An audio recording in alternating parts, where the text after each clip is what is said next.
Hello friends, welcome back to my channel suryasquare. இன்னைக்கு இந்த வீடியோல நீங்க பார்க்க போற ரெசிபி காளான்வருவல் எப்படி சிந்தாமணி சிக்கன் ஸ்டைல்ல பண்ணலாம் அப்படினு பார்க்க போறோம். ஃபர்ஸ்ட் வந்துட்டு காளான் சிப்பி காளான் நான் வாங்குனேன். இது ஒரு 200 grams எடுத்துர்க்கேன். அதை நம்ம இந்த மாதிரி பிச்சு வெச்சுக்கலாம்.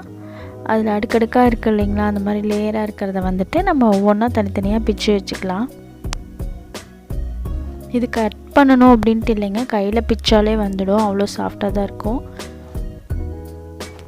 ரொம்ப பெரிய இலையா இருக்கு அந்த மாதிரி இருக்கு அப்படிங்கும்போது அதை நீங்க ரெண்டா பிச்சு போட்டுக்கோங்க. இல்லைன்னா அந்த காம்பு இருக்குல்ல, அது அந்த ஜாயிண்ட் ரொம்ப தடிமனா இருந்துச்சுன்னா உங்களுக்கு கட் பண்ணி விட்டுக்கோங்க. ஏன்னா அந்த இடத்துல மட்டும் தான் கொஞ்சம் வேகறதுக்கு லேட் ஆகும். அந்த லீஃப் மாதிரி இருக்கிற இடம்லாம் சீக்கிரம் வெந்துடும்.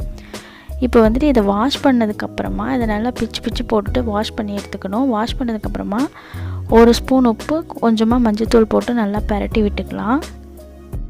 இதை வாஷ் பண்ணாலே நம்மளுக்கு இந்த உப்பும் மஞ்சள் போட்டு பரட்டுறதுனால இதுல இருந்து தண்ணி விட்டுட்டே இருக்குங்க. இது நல்லா மிக்ஸ் பண்ணதுக்கு அப்புறம் பாத்தீங்கன்னா இதுல நிறைய தண்ணி விட்டுருக்கும். அதெல்லாம் வடிச்சிட்டு நம்ம ஒரு ட்ரெயின் பண்ற அந்த பாத்திரத்துல போட்டு வச்சிரலாம். அப்ப அந்த தண்ணி எல்லாம் ஃபுல்லா வடிஞ்சிடும். ஸோ இந்த மாதிரி போட்டுட்டீங்க அப்படின்னா உங்களுக்கு அந்த தண்ணியெல்லாம் இதில் நல்லா வடிஞ்சிரும். இது குட்டி குட்டியாலாம் கட் பண்ணி யூஸ் பண்ணாதீங்க. ஏன்னா இது வெந்துச்சுனாலே உங்களுக்கு இது ரொம்பவே சுருங்கி போயிட்டு கம்மியாயிடும் இதோட அளவு.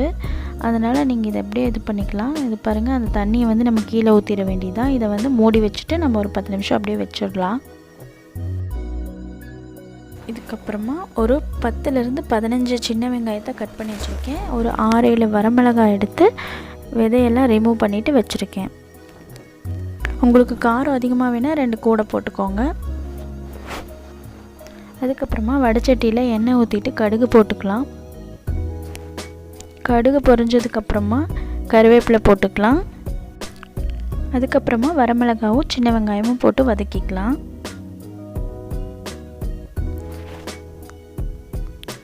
எண்ணெய் மட்டும் கொஞ்சம் நார்மலாக யூஸ் பண்ணுறதோ ஒரு ஸ்பூன் அதிகமாக ஊற்றிக்கோங்க. ஏன்னா இதுக்கு நம்ம தண்ணி சேர்த்து வேக வைக்க போகிறதில்ல. இஞ்சி பூண்டு பேஸ்ட் போட்டுட்டு நல்லா வதக்கி விட்டுக்கிறேன். சின்ன வெங்காயம், வரமிளகாய், இஞ்சி பூண்டு பேஸ்ட் இது எல்லாமே நல்லா வதங்கி அந்த பச்சை வாசனையெல்லாம் போனதுக்கப்புறமா நம்ம காளான் இதில் ஆட் பண்ணிக்கலாம். அந்த இஞ்சி பூண்டு அடியில் அந்த பேஸ்ட்டு ஒட்டும். அது ஒட்டாத மாதிரி நீங்கள் நல்லா கிளறி விட்டுக்கோங்க. இப்போ காளான் எல்லாம் ஆட் பண்ணிக்கிறோம். இதில் ஃபஸ்ட்டே நம்ம உப்பு மஞ்சத்தூளும் போட்டதுனால இப்போ எதுவும் போட வேண்டாம். இதை நல்லா கிண்டி விட்டுட்டு இதை நம்ம க்ளோஸ் பண்ணி அப்படியே வேக வச்சிடலாம். இது நல்லா கிளறி விட்டுட்டு மூடி வச்சிடலாங்க. இப்போது 5 to 7 minutes மீடியம் ஃப்ளேமில் வச்சுட்டு வேக வைங்க. இப்போ பாருங்கள் எப்படி வெந்திருக்கு பார்த்தீங்களா? கலரும் கொஞ்சம் நல்லாவே சேஞ்ச் ஆகிருக்கு. உப்பு மட்டும் நீங்கள் வேணுமான்னு பார்த்துட்டு போட்டுக்கோங்க. எனக்கு அப்படியே போட்டதே அது கரெக்டாக இருந்தது, அந்த உப்பே இருந்தது. அதனால் நான் மறுபடியும் உப்பு சேர்த்துக்கல.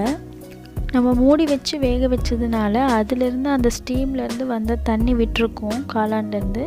ஸோ அதனால் நீங்கள் அந்த தண்ணி விட்டதுக்காக நம்ம என்ன பண்ணோன்னா லாஸ்ட்டாக மறுபடியும் ஒரு 2 நிமிஷம் வதக்கணும். ஓப்பனில் வச்சுட்டு வதக்குனிங்கன்னா அந்த தண்ணியெல்லாம் உறிஞ்சிடும்.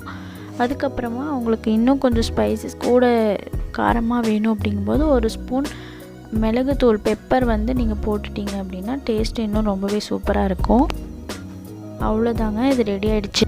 எப்போவுமே மசாலா கிரேவி அந்த மாதிரி ரொம்ப மசாலாக்களோடு செய்கிறத விட இந்த மாதிரி ஒரு சிம்பிளாக நீங்கள் செஞ்சு கொடுத்து பாருங்கள். இதோட டேஸ்ட் எல்லாருக்கும் ரொம்பவே பிடிக்கும்.